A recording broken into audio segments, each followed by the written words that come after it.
Hi friends, പുതിയൊരു വീഡിയോയിലേക്ക് എല്ലാവർക്കും സ്വാഗതം.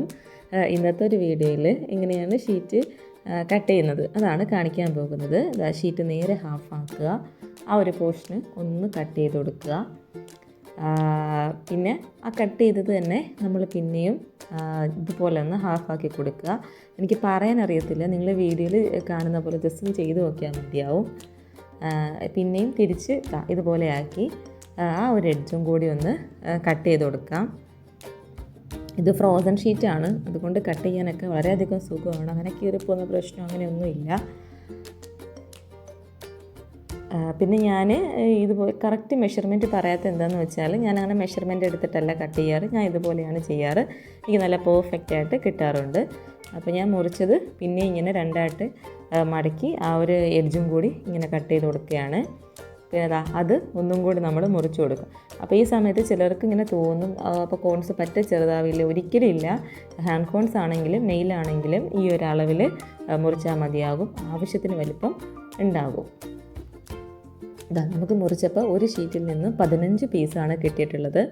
15 ഫ്രോസൺ കട്ട് പീസസ് നമുക്ക് കിട്ടിയിട്ടുണ്ട്.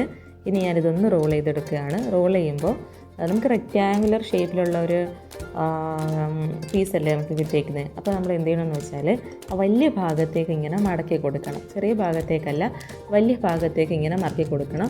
അതാ അവസാനം ഇങ്ങനെ പോർഷൻ വരും. നമ്മൾ അവിടെ ഒരു സെല്ലോ ടേപ്പ് ഒട്ടിച്ചു കൊടുക്കാം.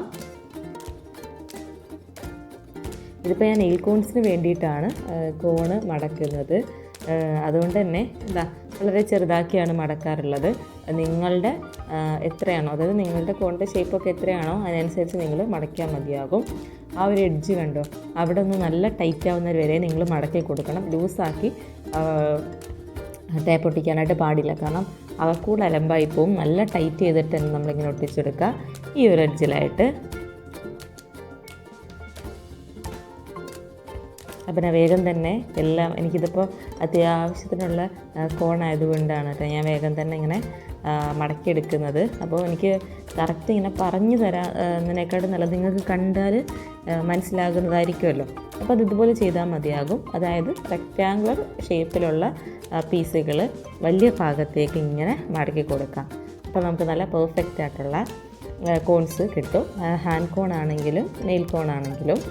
അതേപോലെ ഷീറ്റ് ഞാൻ ഒന്നും കൂടി പ്രിഫർ ചെയ്യുന്നത് മെറ്റാലിക്കാണ്. കാരണം മെറ്റാലിക് അല്ല, ഫ്രോസൺ ആണ്. നോർമൽ ഷീറ്റിനേക്കാളിലും കുറച്ചുകൂടി എനിക്ക് ബെറ്റർ ആയിട്ട് തോന്നിയത് ഫ്രോസൺ ആണ്. മെറ്റാലിക്കിൻ്റെ കാര്യം എനിക്കറിയില്ല കേട്ടോ, കാരണം ഞാൻ ഇതുവരെ മെറ്റാലിക്ക് ഉപയോഗിച്ചിട്ടില്ല. അപ്പോൾ കോൺസ് എല്ലാം നമ്മൾ മടക്കിയിട്ടുണ്ട്. ഇത് ഫില്ല് ചെയ്യുന്ന വീഡിയോ ഒന്നും ഇല്ല കേട്ടോ, കാരണം നമ്മുടെ കണ്ടൻറ്റ് ഇതാണല്ലോ. നമ്മുടെ ഫൈനൽ ലുക്ക് ഇതാണ്. അപ്പോൾ വീഡിയോ ഇത്രയേ ഉള്ളൂ. വീഡിയോ ഇഷ്ടപ്പെട്ടൊന്ന് ലൈക്ക് ചെയ്യണേ, ചാനലൊന്ന് സബ്സ്ക്രൈബ് ചെയ്ത് സപ്പോർട്ട് ചെയ്യണേ. അപ്പോൾ അതൊരു പുതിയ വീഡിയോ ഇട്ട് വരാം. Bye bye.